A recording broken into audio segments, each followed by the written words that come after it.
Good morning, everyone. Thanks for bearing with us for the last couple of minutes, but we're ready to go now. So good morning. My name's Lee. I'm from the team at Active Essex, and I am delighted to be hosting today's seminar on engaging local communities effectively. Before I introduce my colleagues from ATF and the Active Wellbeing Society, I'm just going to touch on a couple of little bits of housekeeping for today's session. So today's session, we're going to have a presentation followed by lots of opportunity for some discussion. This session will be recorded and made available on the Your Essex Community YouTube channel, so you can revisit and share with your colleagues after today. If you're attending this session live, you're going to receive a follow-up email with the YouTube link and other Your Essex community resources. Today's session, we have a Q&A function. So at the top of your screen, you'll see there's chats, and then to the right of that, there's a Q&A. Please do use this Q&A to ask any questions throughout today's session. We'll answer these at the end. And as I said earlier, so today's session is part of the Your Essex community offer. If this is your first touch point with Your Essex community is a unified offer to support voluntary and community sector organisations across Essex. It's aiming to create conditions that help community groups, charities and social enterprises thrive, provide access and quality support across a range of different topics. And it's also trying to empower the voluntary and community sector to navigate challenges independently, connect with peers and strengthen resilience. So through this offer, there's three main elements at the moment. So Amber, if you wouldn't mind going on to the next slide, please. Fabulous. So we have an e-portal. So the e-portal is a digital offer. It provides information, advice, resources across a range of different topics like governance, safeguarding and trustee recruitment. That e-portal knowledge is forever evolving, so please do check it out after today as content is being regularly added. This part of the offer is universal and free to access and is for all community and voluntary sector organisations across Essex. The second element is about about supporting community participation. And we've got our element leads for this piece of work, Achieve, Thrive, Flourish and the Active Wellbeing Society with us today to delve into some really good practice around supporting community participation.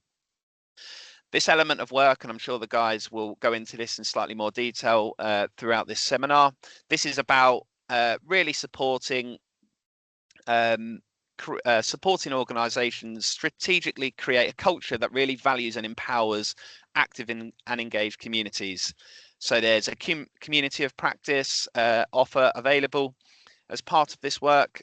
And there's also some opportunities coming up over the next few months around some targeted local events to see some community participation in action.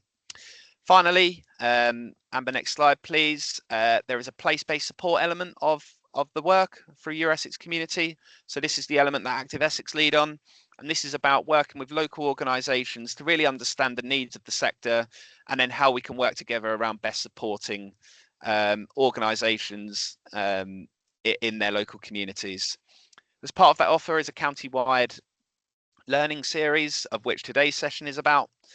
There's Meet the Funder opportunities, there's fundraising workshops, and then there's also local insight place plans, which are being delivered by lots of different community partners across Greater Essex, which includes training events and local learning opportunities. So after today, do please go and check that out and see what's available in your local area.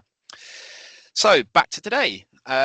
I'm going to welcome Amber, Jay, Kelly, Stuart and Karina, who are with us today, representing ATF and the Active Wellbeing Society. So ATF, they help underserved communities through building a sense of togetherness and enabling life skills through participation in sport, heritage, culture and creativity. And the Active Wellbeing Society work to knit social connections and systems, build resilience and improve well-being in communities where inequalities are the highest. So today, TAWS and ATF are going to share some top tips on how to build community leadership and support resident-led initiatives which lead to long-lasting change. And I'm going to pass over to who's kicking us off, guys. That'll be me, Lee. Over to you, Amber. Welcome. Hello, good morning, everybody, and thanks for attending Engaging Local Communities Effectively. So my name's Amber and I work for ATF. I'm the Funding Development Coordinator and I also help support with Community Participation Project. So Lee's given a little bit of an overview, but I'm just going to go into it in a slightly more depth for you. So community participation.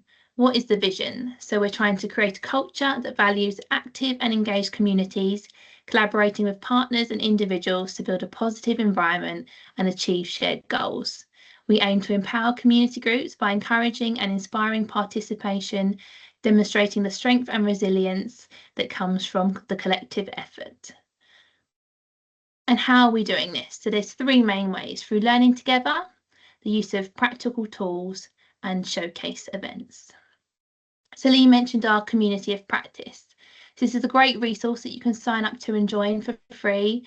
It's a group of people that can stay together to share ideas, experiences, best practice, get updated information about events like this and all things community practice. It's just a brilliant way to stay connected. It will also give you access to our case study toolkits. These are real life examples of how community participation has affected people locally and the success they've had through volunteering and get involved in community projects. And it really brings it to life. There's some very inspiring stories and they're lovely to read. And we're very keen to develop this further. So if there's anybody on this call, any organisations or personal case studies about community participation, we would love to hear it after this call. And then we have our showcase events. So Discovery Days. ATF have been delivering these for quite a few years now, and this is the perfect way to get people in the room, be that counsellors, businesses, parents, young adults, teachers, anybody local, and find out really what that community needs. And most importantly, what is already working well in that community and how we can build on that to create more that's going on locally.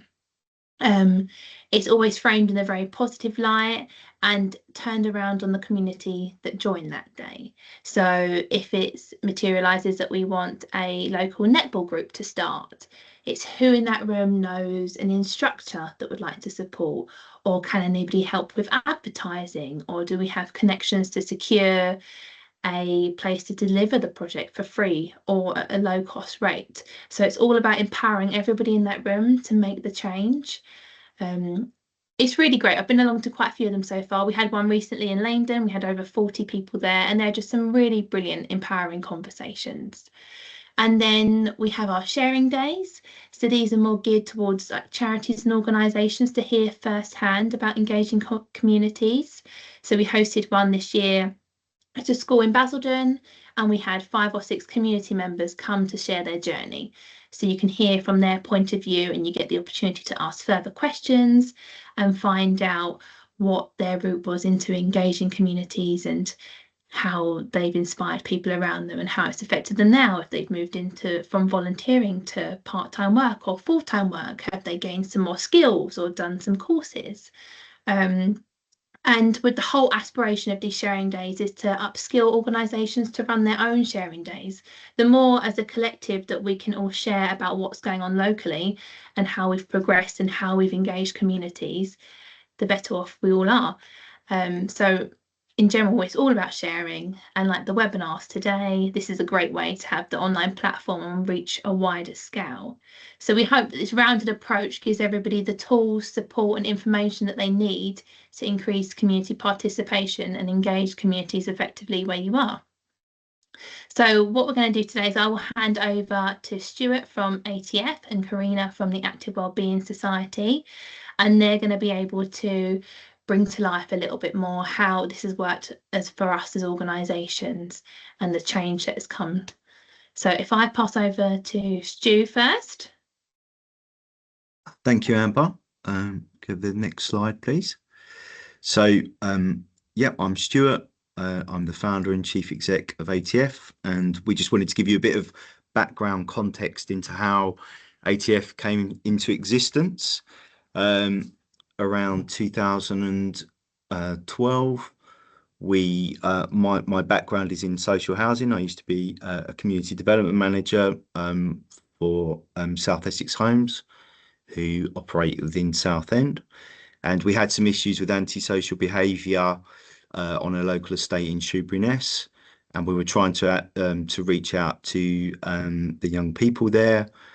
I have a passion and an interest in football, so I took my football coaching badges, supported by the organisation, to try and do some diversionary work with football being the tool. So it was a very early example of someone using their passions and their hobbies to try and engage with communities. We quickly found that there was a real appetite for the sessions. They were really well attended, and we started to look to get the sessions led by the community themselves. So we linked up with local football clubs. We founded our own football club, our own community group, which became known as Achievement Through Football. And we used the young people on the estates to run the sessions. We provided them with training through the Essex FA, and we were kind of looking for those people that would bring their friends. So if we found the young person that could bring 10 or 20 friends to the community session, that was kind of what our aim was. So from a very early stage, we were probably quite naively working using a place-based approach, using the principles of asset-based community development. So as I say, the sessions took off, very popular, very well attended. We could tell that we were onto something, and we began to think, well, maybe if we've done this successfully through football, then could we use other kind of activities to engage and build trust? So, for example, dance, drama, horse riding. There was history, art. We found a number of kind of tools that could really act as hooks for engagement. And I think one of the most important elements to this early part of the story is that it became really apparent early on that for young people living in underserved communities, we think football is the national game, and it's easy for people to be part of that. But it quickly became apparent that unless you had parents that were able to kind of transfer you 5 miles sometimes across the borough, and also have the means to pay the £110 subs to join a football club at that time, you were never going to participate in football that would have like nets and a referee and a kit. So we wanted to take away that issue. We wanted to remove that barrier. So it was kind of linking with local clubs to provide scholarships.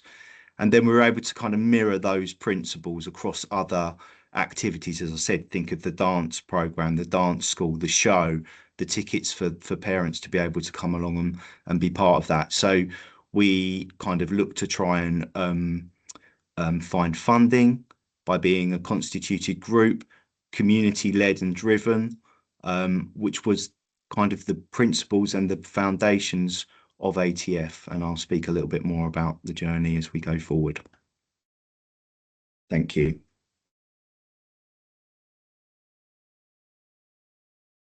Stu. So just moving on to a little bit of background now about the Active Wellbeing Society, or TAWS as it's also known. So as Lee mentioned at the start, we work with communities to tackle inequalities and promote wellbeing. We work predominantly in areas of high deprivation and have expertise in supporting people from disadvantaged and underrepresented communities for a broad range of physical, social and civic activities. So these activities and interventions are available to everybody, but are deliberately designed to attract footfall from those most burdened by the weight of inequality and whose experience the highest levels of deprivation. So one of TAWS' key approaches is called system knitting. So we work with the system leaders and partners to tackle complex social issues and bring about positive change for people, place and the planet. So we weave these together with the people, the resources and the places to create holistic solutions and drive positive systems to change for everybody. So TAWS also work to build resilience, and this is one of our values, supporting communities on their journey to better wellbeing, increased socialisation, physical and civic activity levels through co-creation, innovation and culture change. We work with them to identify opportunities and help them to make connections that support being able to make the most of the opportunities they are given.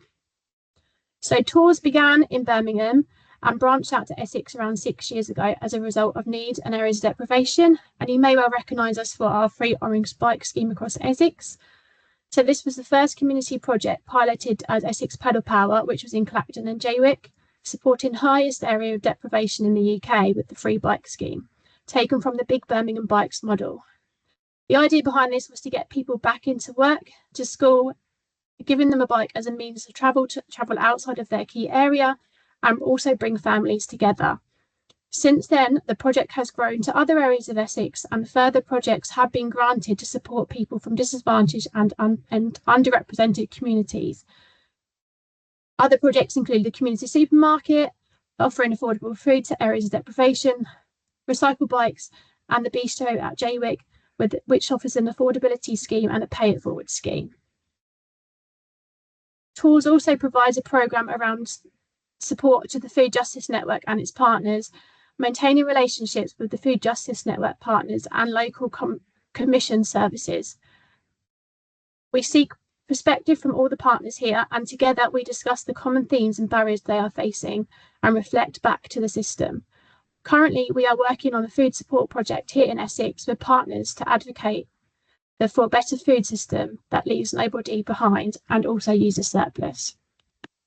And just going back to what Amber was saying about the sharing days, so this is a big part of TAWS. So sharing days are an opportunity for us to bring the partners and organisations together, to see our work and share the learnings with communities in action.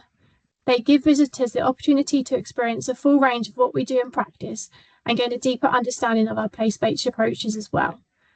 They include expert speakers, case studies, and operational teams who work directly with local communities and allow the chance for them to speak to staff, key system partners, and community members who engage with our services. They can also hear their stories firsthand and see how our work is making a difference and how they can be inspired. Their aim is to share best practice with a focus and support communities to be active citizens, as well as an approach to community work which is more diverse, democratic, and sustainable. We maximise these opportunities to empower individuals and communities to improve their well-being, acting cooperatively to remove barriers and participate in a happy, healthy life. Sharing days are a massive part of what we do with TAWS and ATF, and a big part of the Your Essex community work through community participation. So I'll just hand you back over to ATF. Thank you. Okay, next slide, please.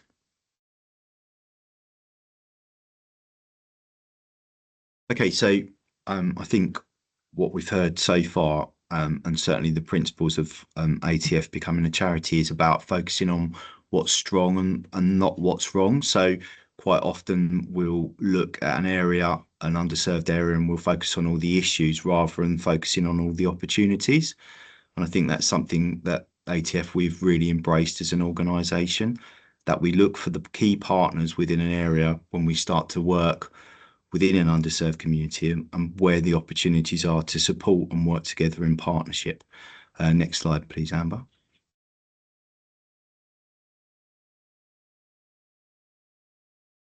So an example of this would be within Pitsea, which is an area, so we started off in Southend. We found that the work that we were doing went far beyond football. So we set up as a charity in 2019, and Achievement Through Football became Achieve, Thrive, Flourish. Basically working with young people and their families to build resilience and raise aspirations across South Essex.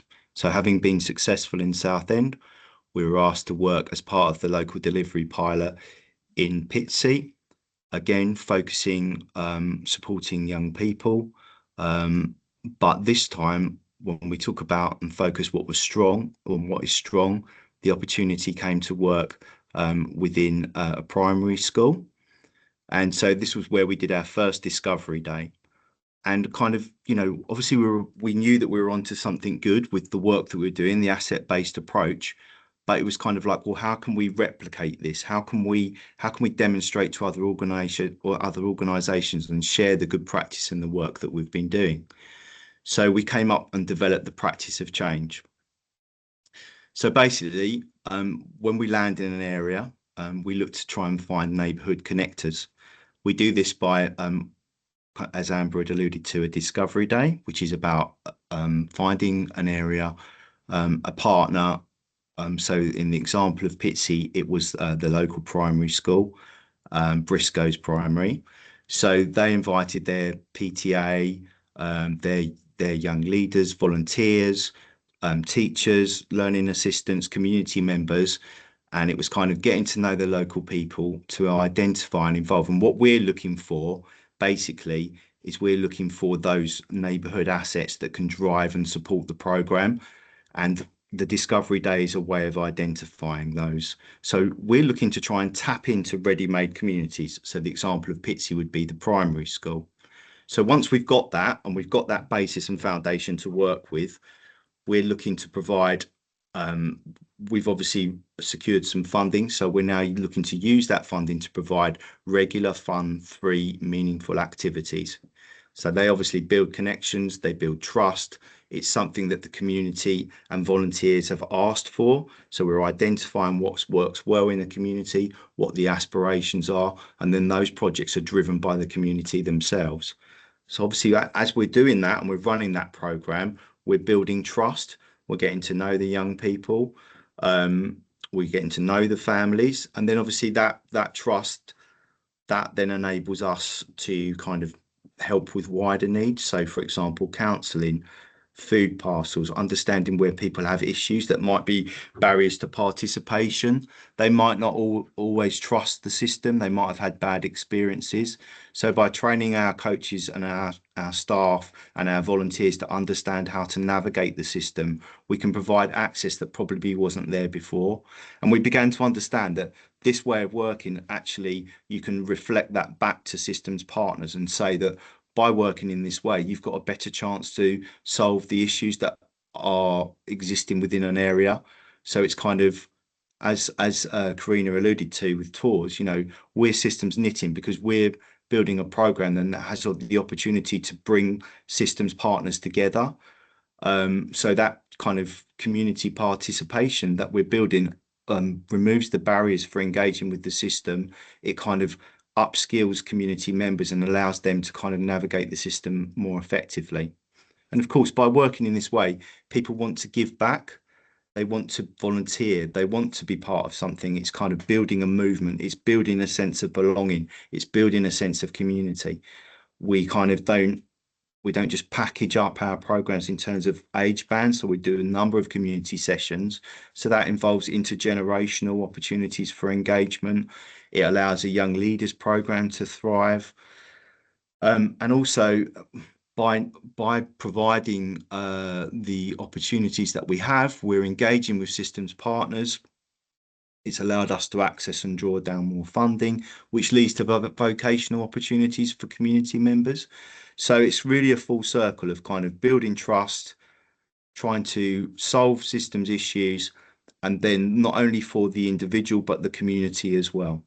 And as it says there on the bottom, it's kind of a holistic approach to wellbeing that kind of addresses physical, emotional, relational, and vocational opportunities. And we're going to share some of those more stories as we go forward.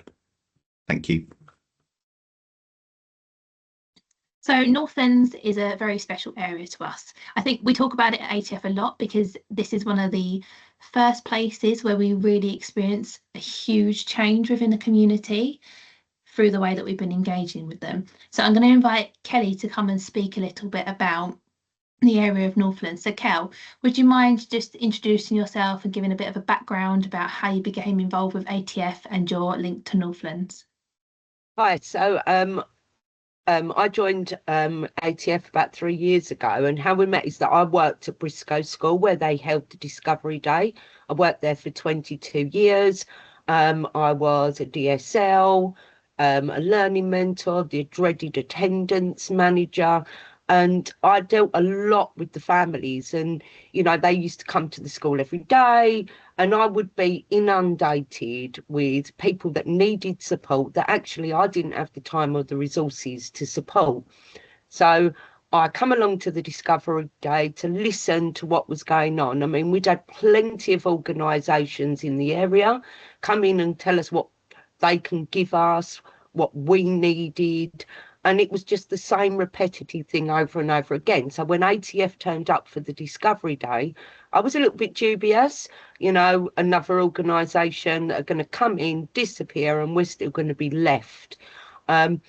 People don't always take the strengths that we've got in communities like ours. I mean, I worked there, I lived there, I was bringing up my family there, you know, so it was really important to me. So come along, listen to what they had to say and thought, hang on a minute, they're asking what's good about our area rather than what's wrong. I mean, people tend to think about, you know, the flaws, you know, but looking at the strengths. So that's how, you know, I jumped ship. They were offering what I wanted to give to my community, but I couldn't. So that's why I joined ATF and where I come from.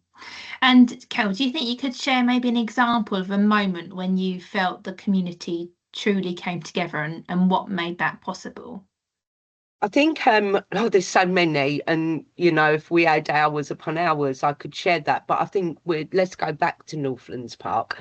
Northlands Park is a beautiful area.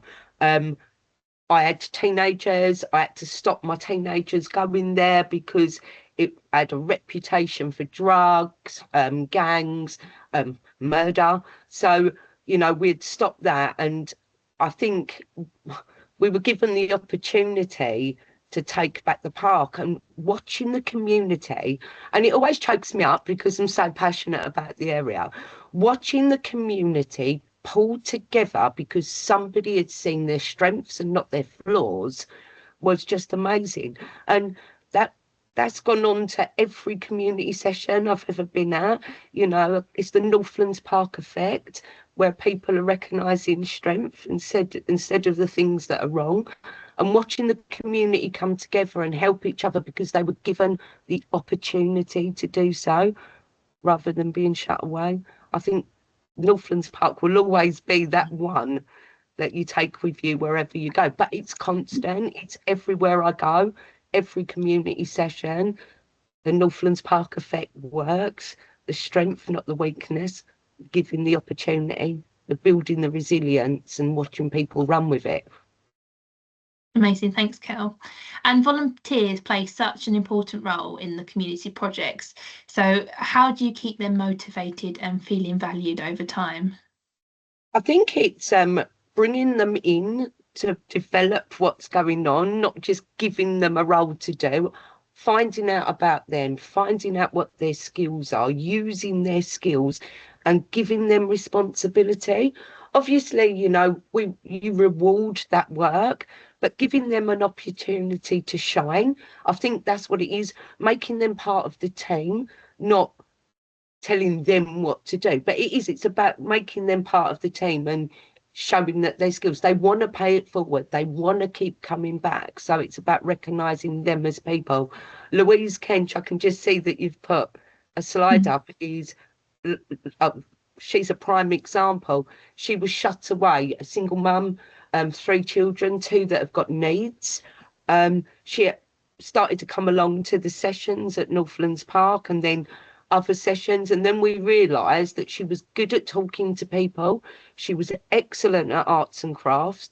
She had this big energy about her. So start to give her little bits to do that she was already good at. She just grew.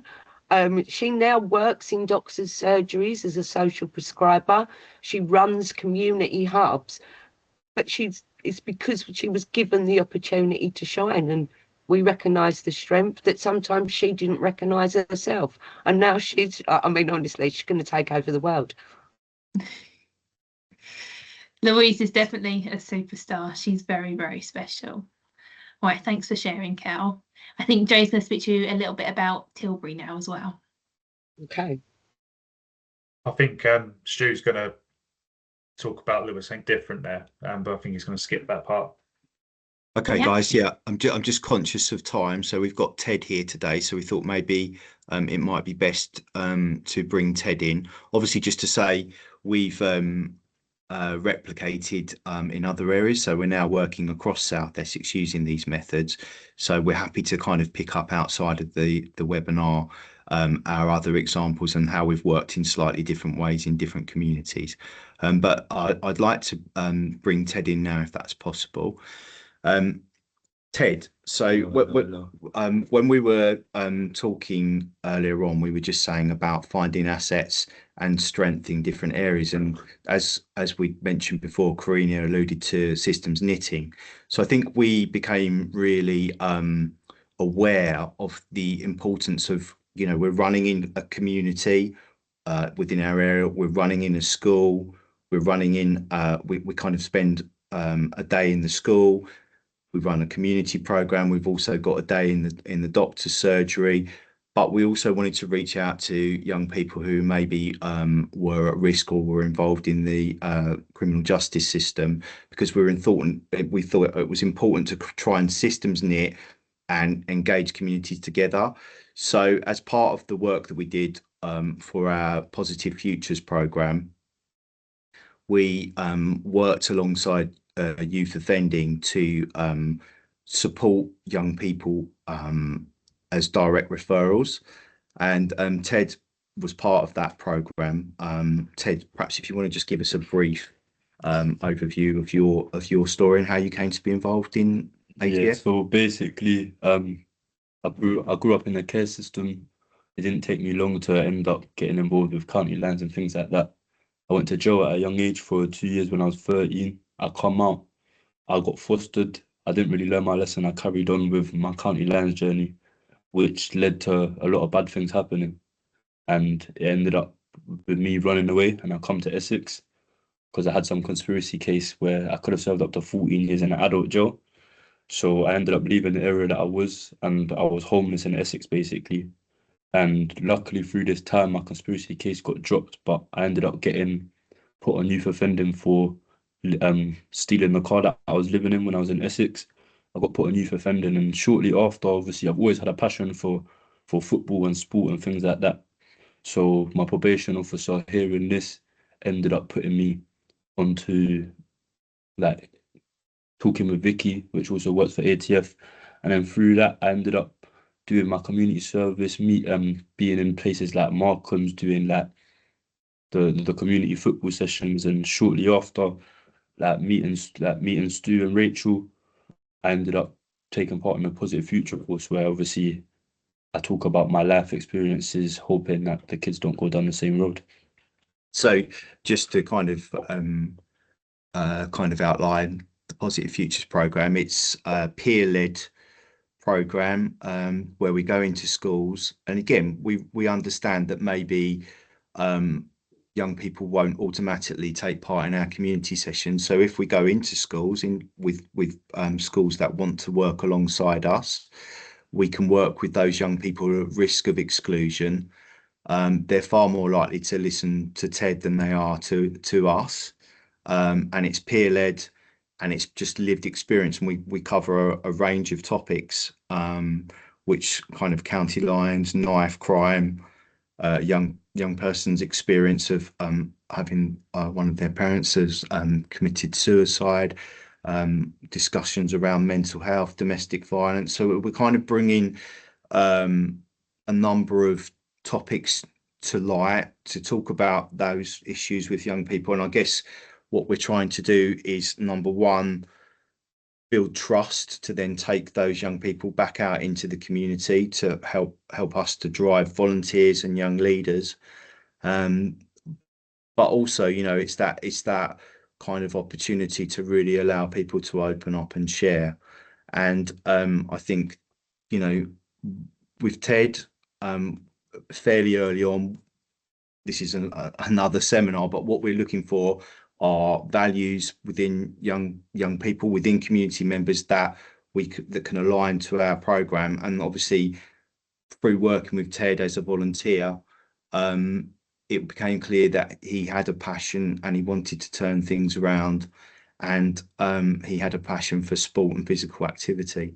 So Ted, how would you say that things have changed for you now? No, what that one thing that obviously ATF's given me is a sense of belonging, really. Like now, like obviously through the volunteering, etc., it's given me a job. It's given me access to a lot of courses like safeguarding, even things like tennis courses. So now I can teach my own like tennis lessons, things like that, and the access to counselling with obviously the trauma in my past, like it's helped me, and not only that, but also housing and just being around good people. Like I feel like I feel like it helped me rehabilitate more than that Joe did, basically. Like yeah, ATF really helped me rehabilitate and gave me a sense of belonging, to be honest.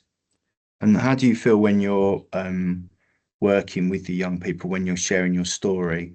How do you feel that helps and supports them? What have you seen that shows you that it's making a difference? It's obviously like getting up, talking in front of people, like yeah, it's scary, but you know what, like it's evident at the end of the day, like it's very rewarding. But like I've been to places like just like doing my shopping in Lidl, and I've had a parent come up to me, or I've had like head teachers come up to me and be like, they like kids have generally opened up about being approached, or or just comment to like me in a session, like was when we're doing a sport after the chat, being like they can relate in some sort of way, or it's helped them open up and yeah, avoid going down that road, really. So yeah. Thank you. And how about in terms of like when you think about our young leader program and you see other young people being involved in the program, what kind of things do you think that the program's offering them? It's inspiring at the end of the day. Like for me, it took obviously for me, I was a bit older. It took me a bit later to obviously get in that position, but it's inspiring to see that they can go down that route from helping out, volunteering, to then getting access to either, I don't know, courses to get jobs that they want to get, or potentially even like coach roles. So yeah, it helps with employment, just general mental health as well. Like being active, being out there, doing something positive. So Yeah. What's your hopes for the future now? my hopes is, to be honest, just to grow with ATF, and maybe one day, like it's inspired me to potentially want to have my own ATF, like in the day, you get me, like give back and be able to help people the way that you do. So Thank you. That's good. We'll keep going. yeah.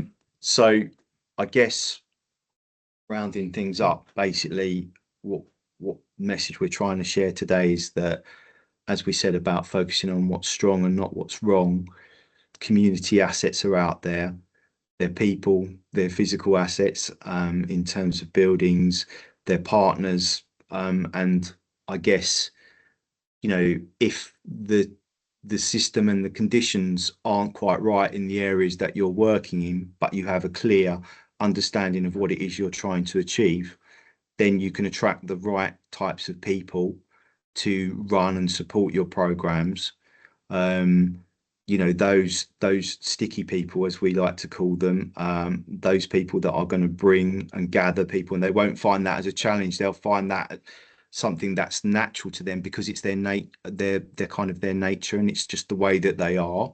And I think they're really undervalued by the system as a whole, because we all have grand ideas and plans of how we can change and run things, but obviously without people we can't make our programs work. And I think that's been something that's really helped us to become successful in community participation, because once we understood that, we know the types of personalities that we're looking for, and whatever the program is, if you go into a community and you can build trust, then you can make that program work. Because I think I could speak for our community members when I say it becomes less about what the program is. It's more about that they want to see their friends, they want to engage in that touch point and that opportunity to be part of something wider. So then the opportunity is to bring in the smoking cessation, you know, or the weight management program, or the, you know, supporting young people so that they avoid the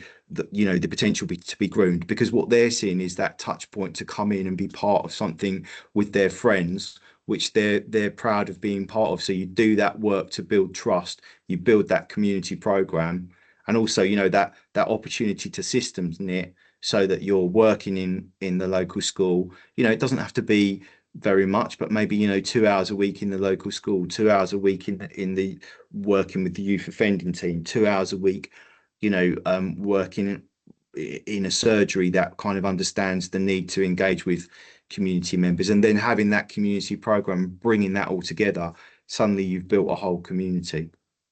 And obviously, you know, our aspirations and the way that we work now is quite on a larger scale. But remember, we started off as a football club, and the first thing we wanted to do was engage with young people to get them playing for football. So we used the same principles with that before becoming really ambitious and, you know, really trying to kind of say, okay, well, let's try and build a whole community. So, you know, you can do this at scale. It doesn't have to be that you're kind of like doing something really grand. It could just be that small program that you're looking to do. Just follow the principles of asset-based community development, follow the principles of place-based working, and then, you know, you can build from there.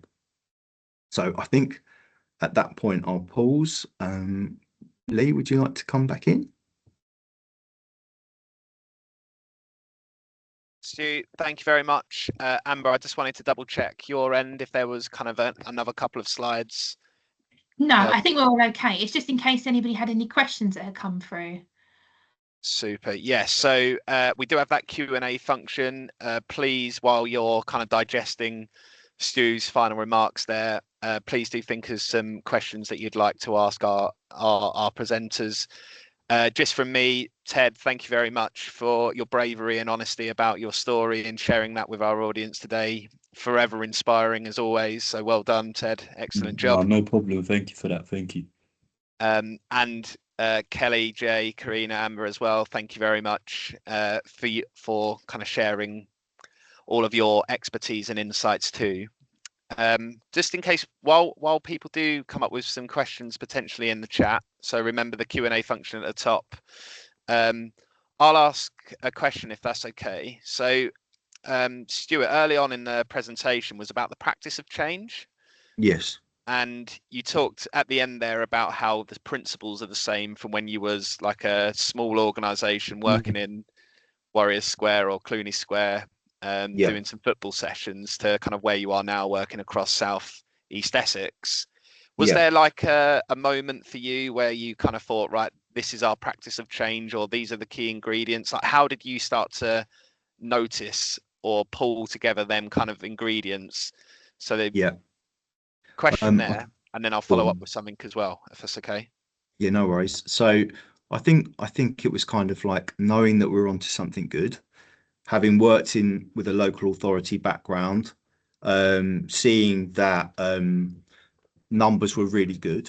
You know, I think as we were talking about earlier on, you know, within Northlands Park, sometimes we'd get attendees of up to kind of like 100 people. And for me, working in a local authority background, that was like we'd do an event once a year and we'd be pleased with that. We were getting that, you know, on a weekly basis.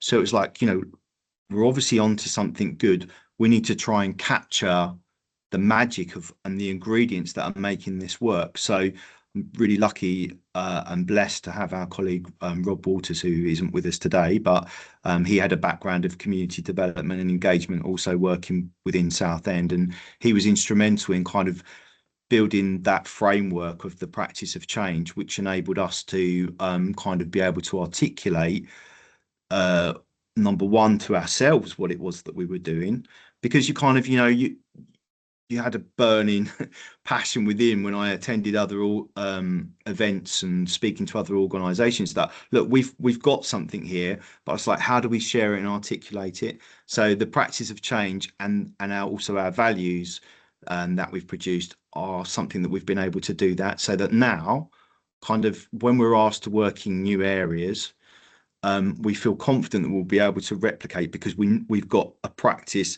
and a methodology that we know is effective.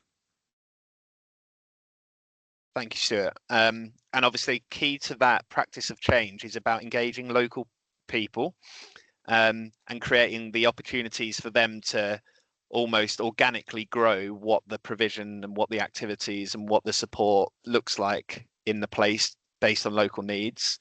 Absolutely. And I pass over to Kelly now as a great example of that, because Kelly was one of the originals, I guess, in all of your Northlands Park work, and you played a fantastic role as a sticky person, as Stuart put it as well, Kelly. Kelly, I just wanted to ask you, what's your kind of, how did ATF engage with you in the first place? How did that kind of make you feel? And then how was it that you saw kind of, say, ATF as this trusting organisation, or did you not feel like that at the beginning? And then how did ATF become something that you wanted to like really get involved in and be a part of? If I'm honest, I didn't feel like that in the beginning, and I'm quite open about that. I pulled back. I spent quite a lot of time watching, looking, seeing how it worked.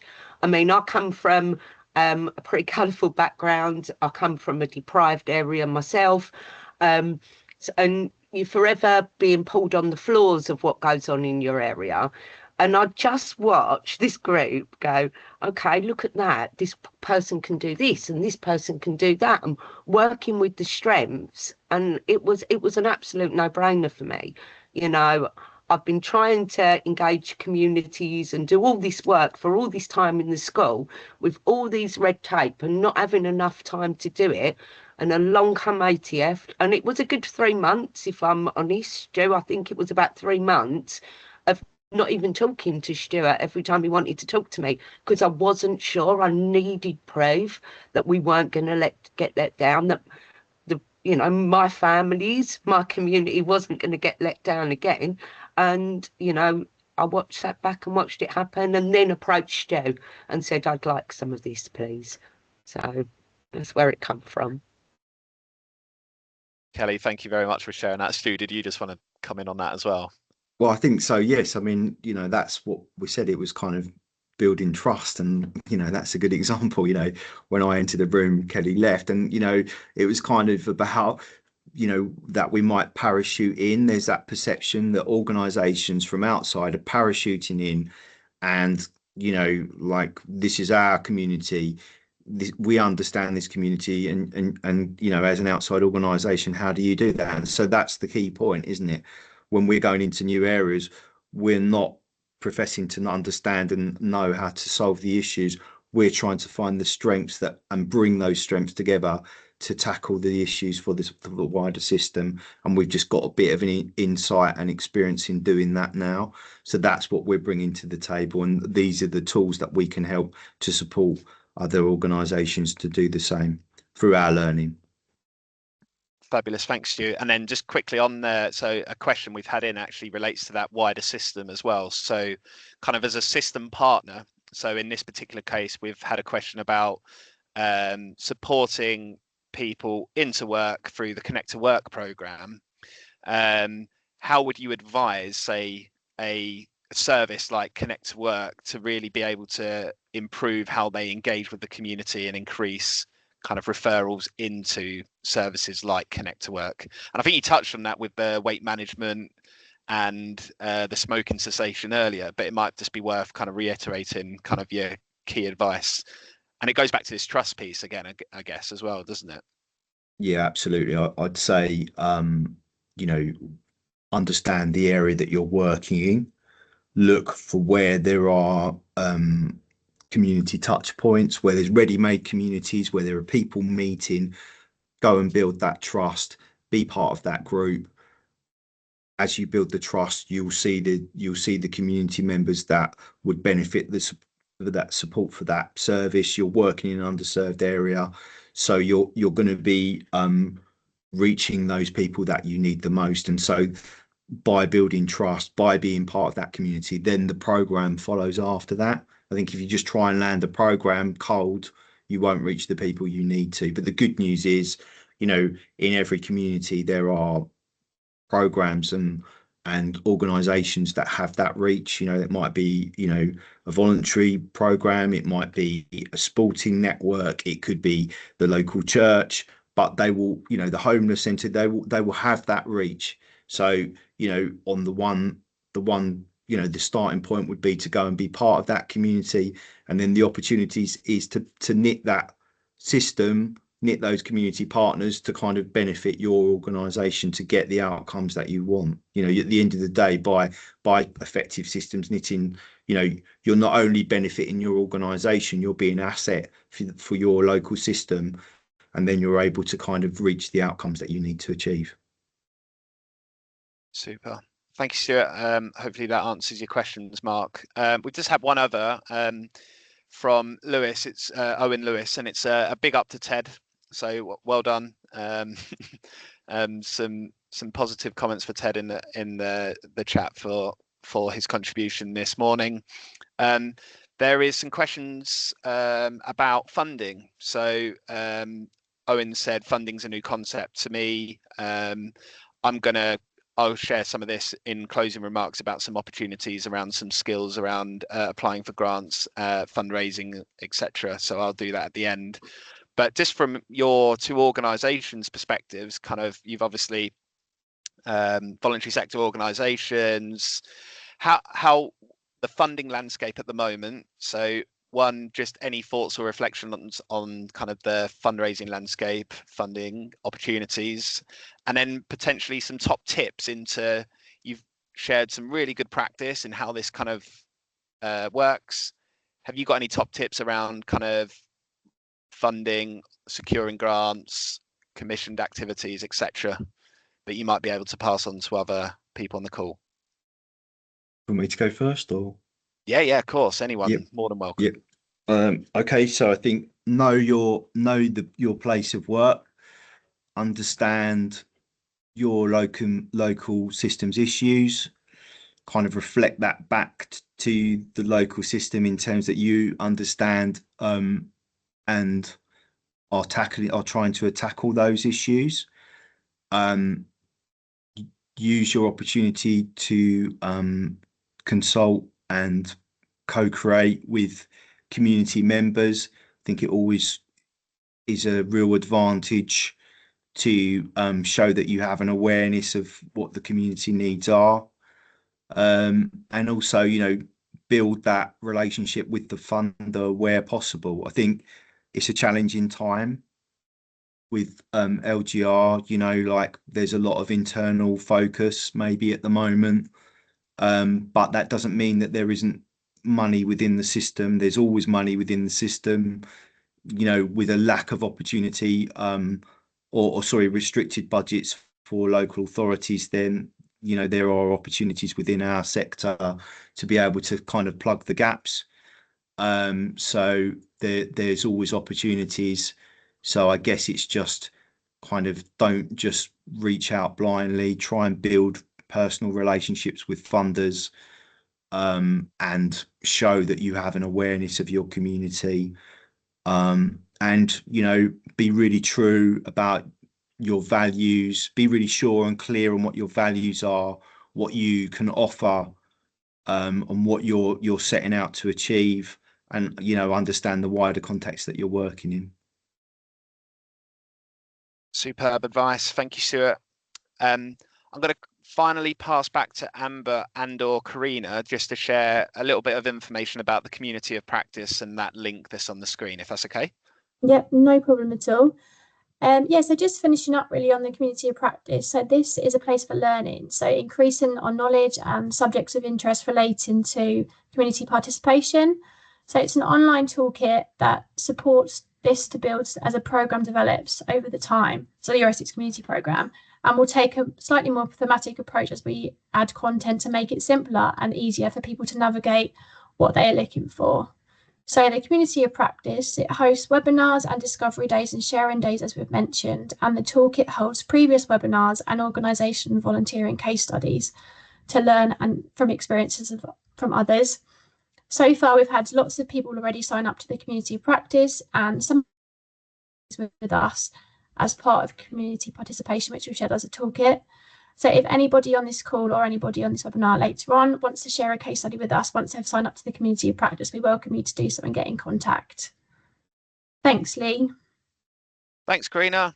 And Amber, I don't know if we had one more slide with another QR code. So we've got lots of QR codes today. Just for me to wrap up the session to say a massive thank you to Amber, Kelly, Jay, Karina, Stuart and Ted for hosting today's seminar. We'd love to hear your feedback. So in the Q&A, I have put a link to that survey. It's 2 or 3 minutes worth of your time just to share your feedback from today. We'd really appreciate it. And then I've also shared in the chat 2 links. One is for fundraising and small grants workshops that are free to access and are coming up over the next 3 to 4 weeks. There's 5 sessions across Greater Essex, so do take a look at them. Hopefully you'll be able to attend one of them. And at the beginning of today's session, I mentioned that today's seminar is part of a wider Your Essex community offer. So I've put in the link a link to the Your Essex Community Learning Series. We've got a few more sessions booked in the diary coming up. So effective leadership for the voluntary sector during change, inclusive language and communication, how to demonstrate your impact. So they're all available to book on now, as are lots of opportunities in the district and boroughs across the county, whether that be peer support networks, training events, online webinars, and other local opportunities supporting the voluntary sector. That's it for now. Just to say for a final time, a massive thank you for coming along today. Hopefully you found the session useful. This session's recorded. It will go on our YouTube channel through Your Essex Community, and we'll be sending you all of the resources and links to all of the opportunities referenced today. Fabulous. Have a fantastic rest of your day, everyone, and hopefully we'll see you on a future Your Essex Community session soon. Cheers.